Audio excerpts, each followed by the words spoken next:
I really want to know what is your attitude on the publicize of the usage of this kind of medicine, and how can we possibly just improve the usage more widely, or just tell people that this is really effective?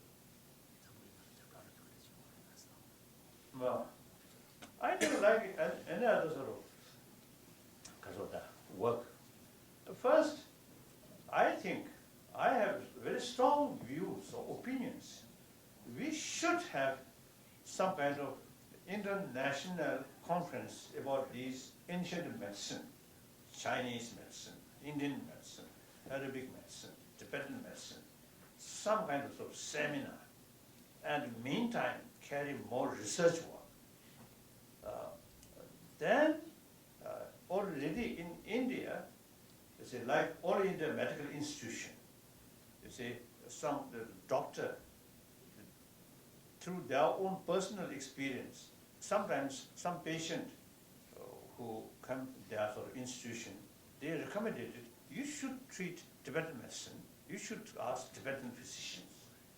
So like that, you see, awareness, more awareness, then you see, interest you should develop. That's the only way.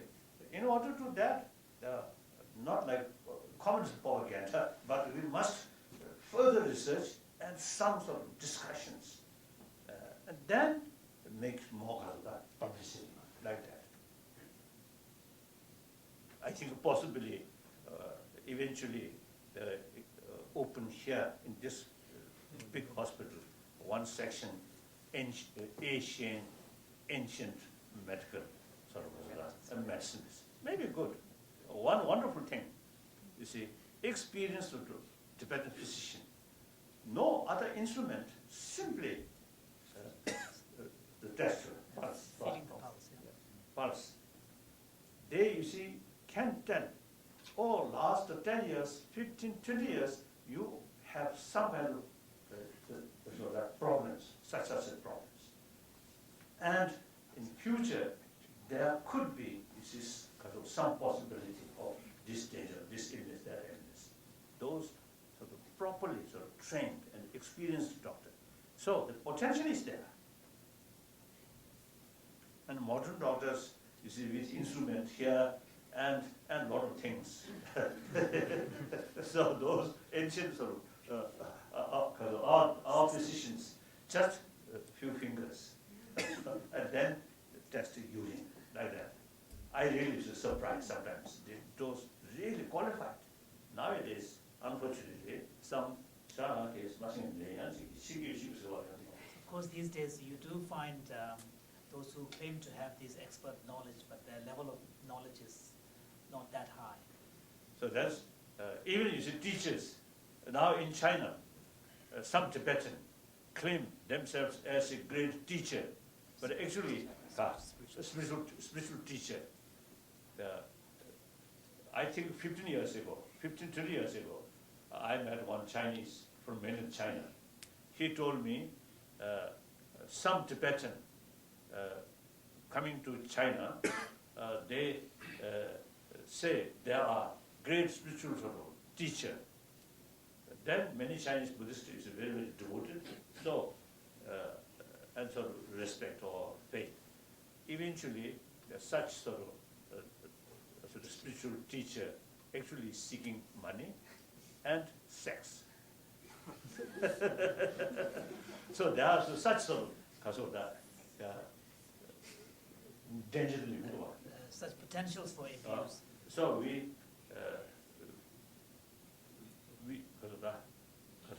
need really genuine, qualified people.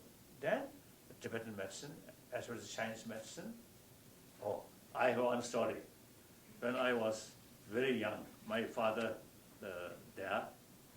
So my father, you see, have one personal physician, one Chinese who reside in Lhasa. So we, as a young boy, you see, we consider that's a great physician. But later, in fact, he gave my father opium. Opium. You see, father used to get some sick, you see, he gives some opium. he himself, which is very thin. So it's very clear. Opium addict. Addict. Like that. Yes.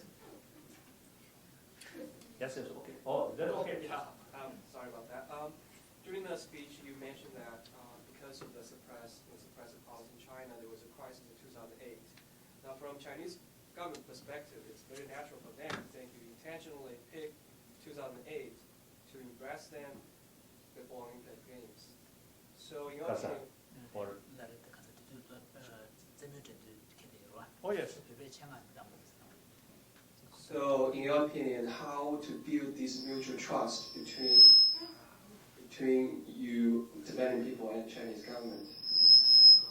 The Chinese government, I don't know. But Chinese people, like this meeting, talk. Actually, you raised this question, very good. I say, at the time, the discussion, the Olympics venue, next Olympics venue, where should be discussing. So at that time, one occasion, I was in Washington. Some journalists asked me, what's my opinion? Then I immediately mentioned people from China, most populated nation, an ancient nation, cultural nation. So the next venue of that great world event should be in Peking. Later, some member of that committee who discussion where should be the venue. So one member, she told some sort of friend, and then through that way, I was told my public sort of comment is very helpful, making finalize the venue should be Peking. So actually, I made some contribution, like just opposite. Then meantime, after we noticed some sort of unfortunate event in Paris and London, then there are torch, Olympic torch, the next sort of the place, San Francisco or something. So San Francisco area, quite a number of Tibetans there. So I appealed Tibetan in that area. Please don't disturb, you see, that sort of event. And then before that, I also say appeal, generally, it's Tibetan, the Olympic game,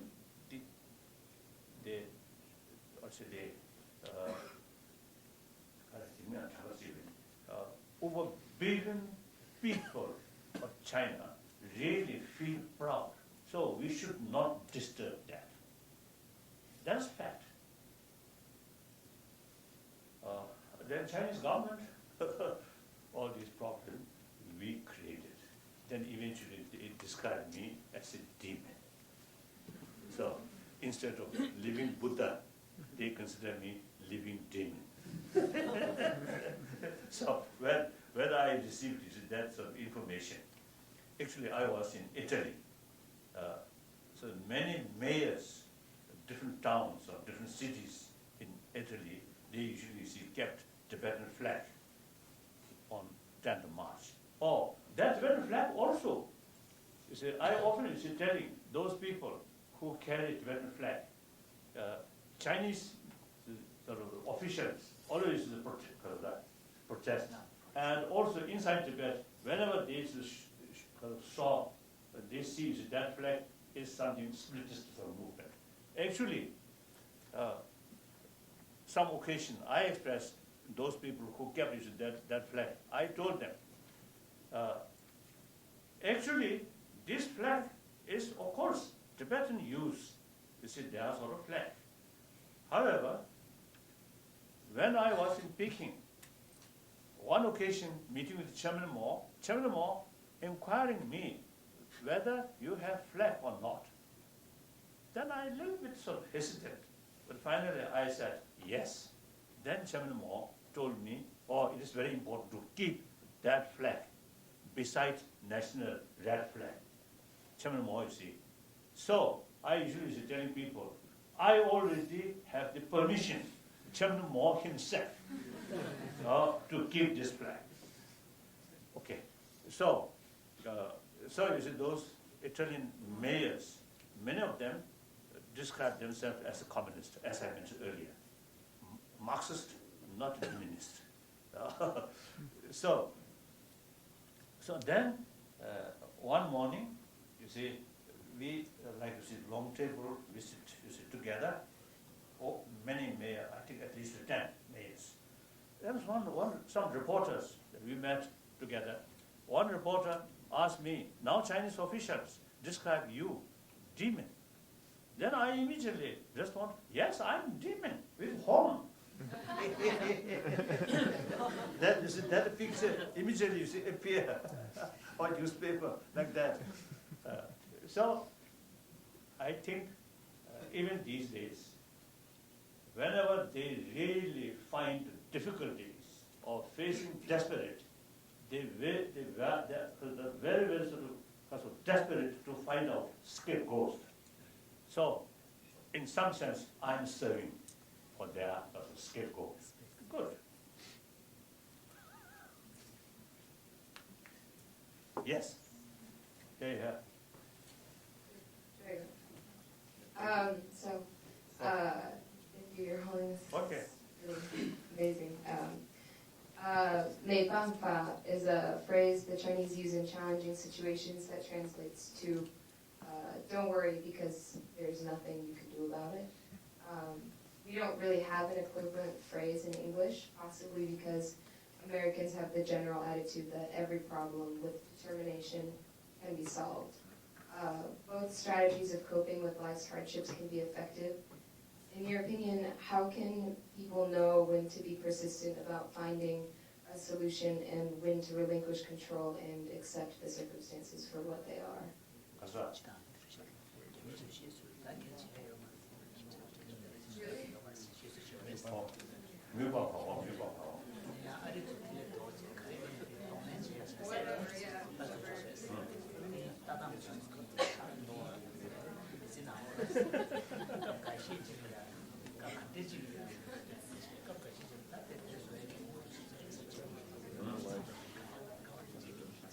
I think, frankly speaking, if may I say so, Confucianism, obedience, 맞아요. 공주에게 떠오르는 나라야, 예배같이 그랬어, 공주같이 그랬어, 심심해도. 就是孔老夫子的他的儒家的文化里面，他提到了，就是说一定要敬老，就是尊敬这一个道理。So if you see, you really believe that, practice that, then some order come from there, then 没有办法。Except you see, because of the follow that. America, I think firstly, the revolt, British rule. British rule. So,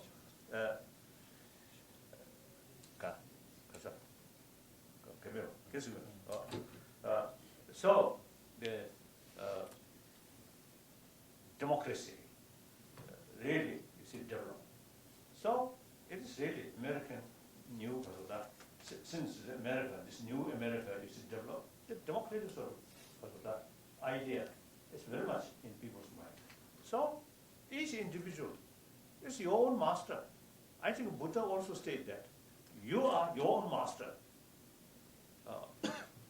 Since Buddhism, no question, no idea of creator. We are ourselves as a creator. So that's very much a democratic sort of way of thinking. Oh, really? You are your own master.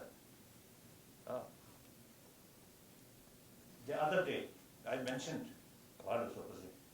Santiago, I think, Santiago, one sort of question, one questioner asked me. So I told him, yes, future is open.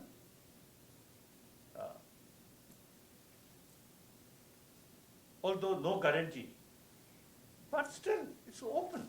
So much depends on oneself. Make effort with determination.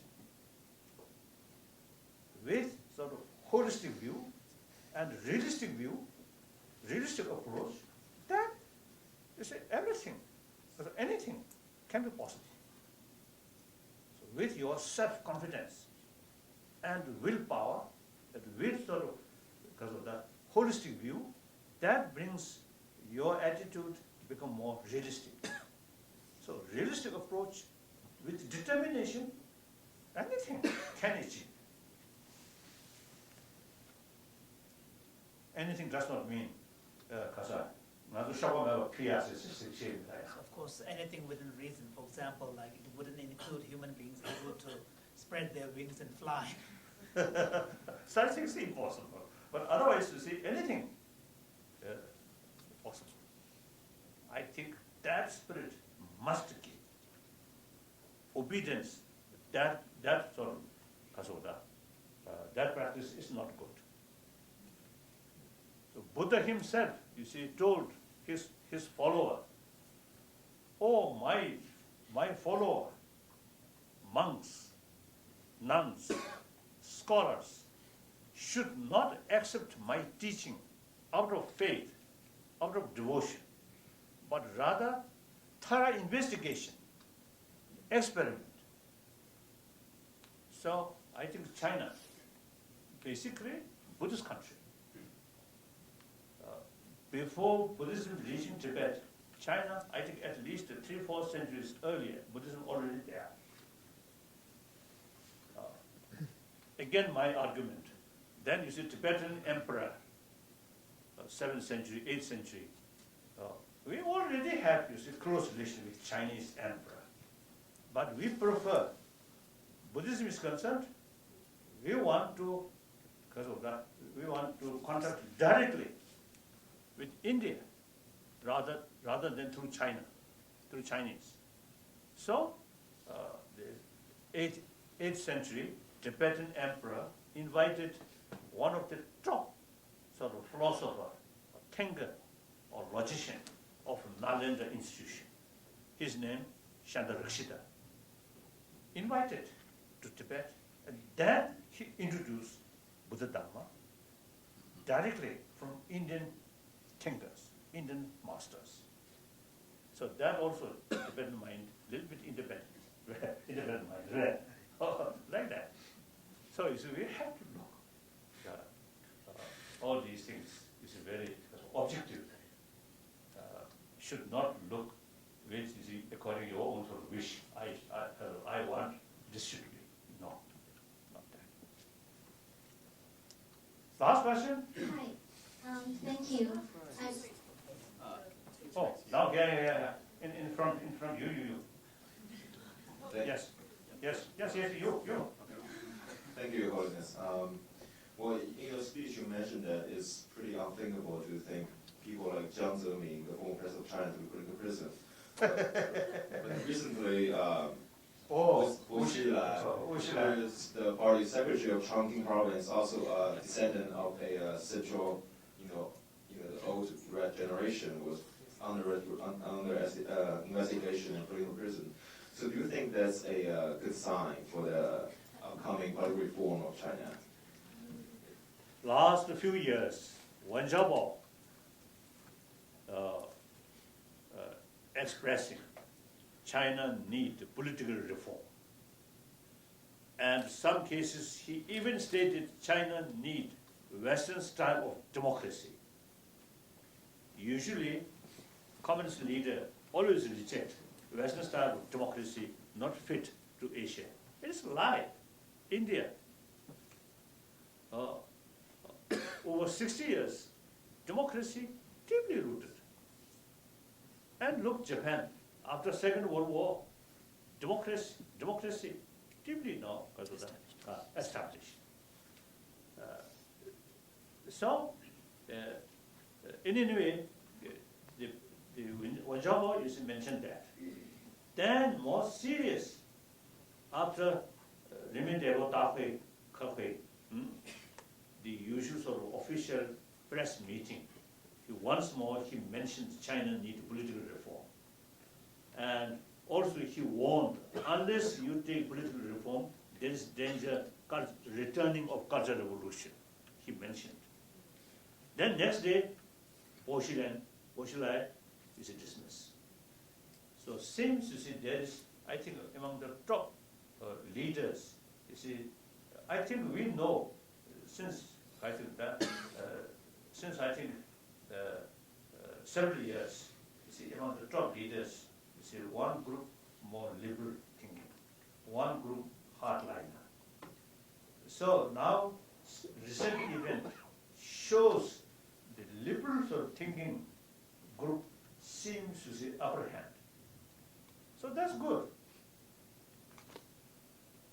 So hopeful sign, hopeful sign. But still, the totalitarian system, not like Burma, this and some of the other countries, their dictatorship just mainly based on due to individual person. The communist China case, like former Soviet Union, the dictatorship institutionalized. So, Institutionalized. The constitution itself, you see, actually, we can say, almost you see, the constitution of communism, a communist party. And the legal system, also you see, controlled by communist party. Everything, you see, controlled by party. So even the army, Jiafangchun, Wida de Jiafangchun, actually, actually, you see, Jiafangchun of Communist Party, not People's Republic of China. That's quite sad, quite sad. So these days, you see, many occasions, I express, now 1.3 billion Chinese people have every right to know the reality. And once 1.3 billion Chinese people knows the reality, people have the ability to judge what is right, what is wrong. Therefore, censorship is really immoral. The government really fooling their own people. Of course, censorship, you see, cannot carry outside world, only within China. So actually fooling their own people. Then the Chinese judiciary system must reach international standard of judiciary system. That's very, very essential. Very essential. Then many of your problems and our problems can easily solve if there is really the independent judiciary system. Then party member cannot believe. Like that. So,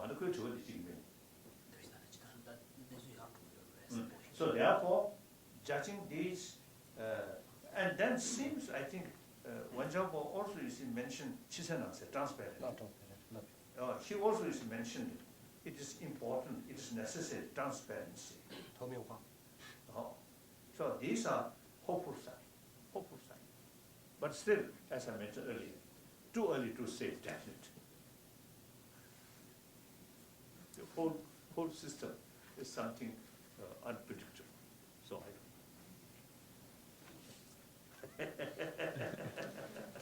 Thank you very much. I already have a lot of experience, as I mentioned earlier. Around 1950, 51, a lot of fear. 1954, 55, full of confidence. Then 57 and 58, a lot of anxiety.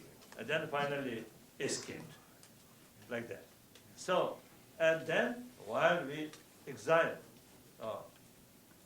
early 80, when Huyaman, there, really hopeful sign, really hopeful, is if his sort of thinking carry successfully, I think the Tibetan issue already solved. So, so again, it's a very hopeful sort of period, quite exciting. Actually, when Hu Yanpang became party secretary, I sent a letter, congratulations, like that. So then, 80, 87 가사디 버스 다쇼 장사 버스 가사 다 사과 이신 사과 있어. 이제 그것은 79. 어쩌는 쓰다 레스 나인데 딱 하다 마우스 시야지 마우스 language I think 80 around I think 86 87 then some democratic movement in some Chinese university that finally lead the Tiananmen crash Tiananmen event. So during while we are in India as a refugee so much ups and downs. Whereas India, during Indira Gandhiji's later sort of period, emergency, so many Indian, there's a lot of complaint. But through election, no single shot, very smoothly, very smooth transition. India, really, the democracy, deeply rooted. So I think many things. I think when you finish the study, or even if it's some sort of holiday or some vacation, I think worthwhile. Visit India, see. I think both India and China, huge nation, ancient nation. Meantime, a lot of complicated. So I think best way to face complication is openness, transparency, and democratic principle. Much easier, much easier. Yes, now last question. One last question. I think one lady, yes, there. One lady, yes. Yes. That's with the chat. Oh. Yes, now last question. At least one red. Thank you. What is Dalai Lama? I'm a scholar from China. I have two questions. Now, in the 9 rounds talks between your private representatives and the Chinese central government, that your private representatives claimed that Tibet should have larger territories than Tibet autonomous region's current territory. I want to know, will you insist this territory? Will you insist this territory, Tibet's territory, in the future dialogues with you representatives and the Chinese central government, if there will be talks between your representative and the Chinese central government? Is my first question. And my second question is that, what do you think of the future of Tibet independence campaigns? Thank you. The second part I already mentioned. For our own interest, we are very much sort of willing or committed to remain within people of China. I already mentioned. In spite of some criticism from within Tibetan community, and also some criticism from some of our supporters. In spite of that, since 74, this sort of our thinking, the mutually acceptable, agreeable solution, since 74, we decided, no change. So don't worry that. That's it. The first part. The first part. If we fight for independence, then 1 inch of territory is something matter. But we are not seeking independence. We are very much willing to remain within the people of China. Therefore, you see, we are asking Chinese central government, central government accuse us. We are demanding greater Tibet. Here, Dashi-san. Actually, this very word come from Chinese side, not from our side. What we are saying is, in Chinese constitution, those area which consider Tibetan area. So Tibetan autonomous region, Tibetan autonomous district or prefecture and county. So the constitution itself recognizes Tibetan area. So what we are saying is, those Tibetan area which constitution recognizes should have same right regarding preservation of our own language, our own culture. 大概能知道的，俺这的排除不全人民了。我们从来没有讲过这个大西藏这个概念。